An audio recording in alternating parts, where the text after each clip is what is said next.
ตำรวจไทยรวบเครือข่ายค้ายาเสพติดข้ามชาติพร้อมจับกลุ่มผู้ต้องหาชาวแขวงสารวัตรสปป.ลาว2ราย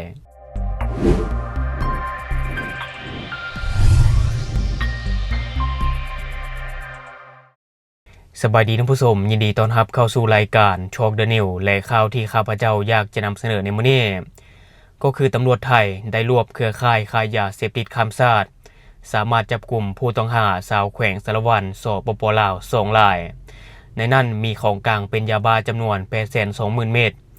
โดยในของข้าพเจ้าได้มาจากเพจสำนักข่าว CIA ประเทศไทยในวันที่21มังกร2016เวลา 19:00 น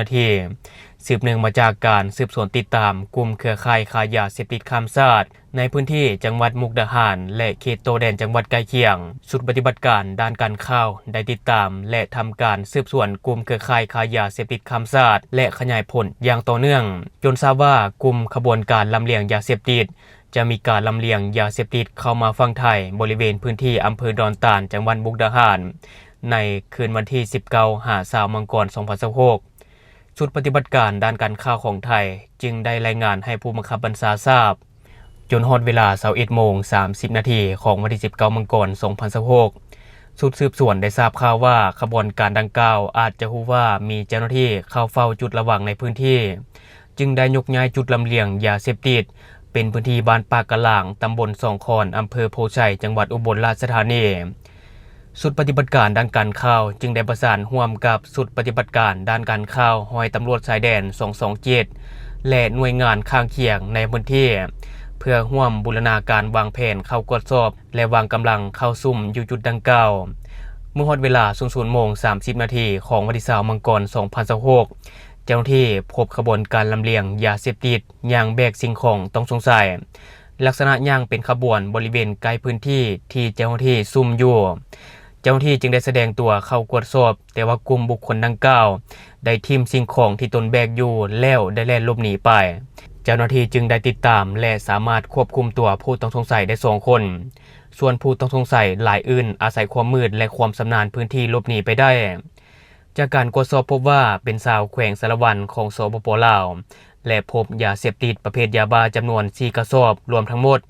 820,000 เม็ดจากนั้นเจ้าหน้าที่จึงได้แจ้งข้อหาร่วมกันมียาเสพติดให้โทษประเภทหนึ่งก็คือยาบ้ามีไว้ครอบครองโดยผิดกฎหมายอันก่อให้เกิดการแพร่กระจายในหมู่ประชาชนอันเป็นการกระทำที่ก่อให้เกิดผลกระทบต่อความมั่นคงของรัฐและความปลอดภัยของประชาชนทั่วไปเป็นคนต่างด้าวเดินทางเข้ามาและพักอาศัยอยู่ในราชอาณาจักรไทยโดยบ่ได้รับอนุญาตและเสพยาเสพติดให้โทษประเภทยาบ้าโดยฝ่าฝืนต่อกฎหมายก่อนนำตัวผู้ต้องหาชาวสปป.ลาว2รายพร้อมของกลางทั้งหมดมาที่ห้องการกองร้อยตำรวจชายแดน234มุกดาหารเพื่อทำการสอบสวนเบื้องต้นขยายผลหากลุ่มขบวนการค้ายาเสพติดเพื่อนำมาสำระคดีตามกฎหมายต่อไปและนี่ก็จะเป็นอีกหนึ่งปรากฏการณ์ย่อท่อที่เกิดขึ้นเรื่อยๆตามแนวชายแดนระหว่างลาวและไทยถึงแม้ว่าจะมีการปราบปรามจะคุมเข้มส่วนใดก็ตามขบวนการนี้ก็บ่มีท่าทีว่าจะลดน้อยถอยลงเลยแถมนับวันยิ่งมีแนวโน้มที่จะเพิ่มขึ้นเรื่อยๆแต่ว่าอะไรก็ตามก็ขอให้ทุกคนช่วยเป็นหูเป็นตาช่วยเจ้าหน้าที่ถ้าว่าประชาชนคนใดพบพฤติกรรมที่เกี่ยวข้องกับยาเสพติดก็จงรายงานให้กับเจ้าหน้าที่เพื่อรับทราบเพื่อมีส่วนร่วมในการปราบปรามเพื่ออนาคตที่ดีของลูกหลานของเฮาและบัดนี้เฮามาเบิ่งอีกหนึ่งข่าวก็คือมีการกวดยึดผลิตภัณฑ์และชิ้นส่วนสัตว์ป่าอยู่ห้านขายเครื่องทีละนึกแขวงหลวงพระบางและนครหลวงเวียงจันทน์โดยในของข่าวข้าพเจ้าได้มาจากเพจหนังสือพิมพ์ลาวพัฒนาในวันที่21มังกร2016กระทรวงเกษตรกรรมและสิ่งแวดล้อมรายงานว่าในท้ายเดือนธันวาคม2025ที่ผ่านมานี้เจ้าหน้าที่ป่าไม้จากกรมกวดกาทรัพยากรธรรมชาติและสิ่งแวดล้อมกระทรวงเกษตรกรรมและสิ่งแวดล้อมได้ลงสมทบกับกองกวดกาทรัพยากรธรรมชาติและสิ่งแวดล้อมแขวงหลวงพระบางลงกวดกาห้านขายเครื่องทีละนึกห้านอาหารและสถานที่อื่นๆที่คาดว่ามีการลักลอบค้าขายผลิตภัณฑ์และชิ้นส่วนสัตว์ป่าอยู่นครหลวงพระบางแขวงหลวงพระบางจำนวน6จุดผ่านการกวดกาสามารถยึดผลิตภัณฑ์และชิ้นส่วนสัตว์ป่าวัตถุที่คล้ายคือผลิตภัณฑ์และชิ้นส่วนสัตว์ป่าซึ่งมีน้ำหนักทั้งหมดจำนวน 48.25 กิโลกรัมซึ่งการกวดกาดังกล่าวเป็นผลที่สืบต่อมาจากการลงกวดกาของกองกวดกาทรัพยากรธรรมชาติและสิ่งแวดล้อมแขวงหลวงพระบางในเดือนพฤศจิกายน2025ที่ผ่านมา ในขณะเดียวกันเจ้าหน้าที่ป่าไม้จากกรมกวดการทรัพยากรธรรมชาติและสิ่งแวดล้อมกระทรวงเกษตรกรรมและสิ่งแวดล้อมก็ได้ลงสมทบกับกองกวดการทรัพยากรธรรมชาติและสิ่งแวดล้อมนครหลวงเวียงจันทน์ได้ลงกวดการห้านค้าตลาดและสถานที่อื่นๆอยู่นครหลวงเวียงจันทน์จำนวน11จุดสามารถยึดผลิตภัณฑ์ชิ้นส่วนสัตว์ป่าวัตถุที่คล้ายคือผลิตภัณฑ์และชิ้นส่วนสัตว์ป่าจำนวน13รายการปัจจุบันโครงการทั้งหมดได้เก็บรักษาไว้นำเจ้าหน้าที่ป่าไม้เพื่อประสานแขนงการที่เกี่ยวข้องดำเนินการพิสูจน์ DNA ในการยั่งยืนชนิดพันธุ์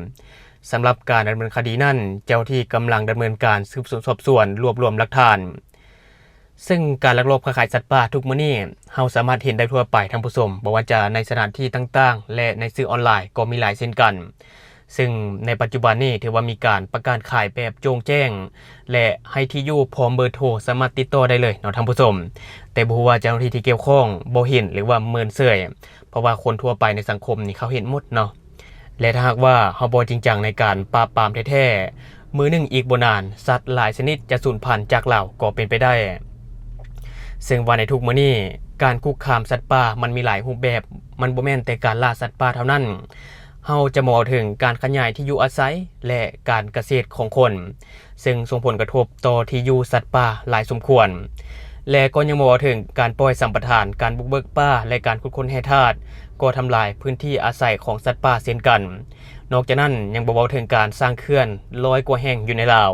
อันนี้มันก็เป็นการทำลายที่อยู่อาศัยของสัตว์ป่าหลายเช่นกันและนอกจากนั้นก็ยังมีการสร้างมลพิษการปล่อยสารเคมีลงน้ำอันนี้ก็เป็นการทำลายระบบนิเวศและสัตว์น้ำจำนวนหลวงหลาย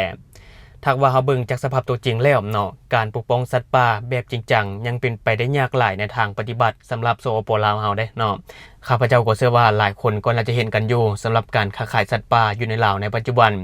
อย่างเช่นตามถนนหนทางหรือว่าตามห้านขายเครื่องป่าต่างๆก็มักจะมี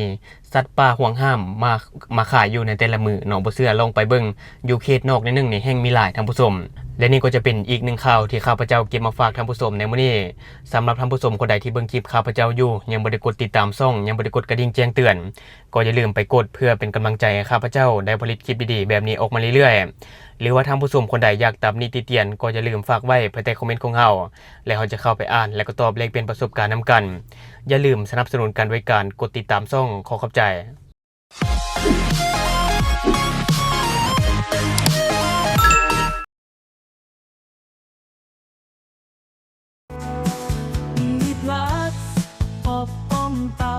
และแกเมาค้างในตัวเดียวกันรสชาติดี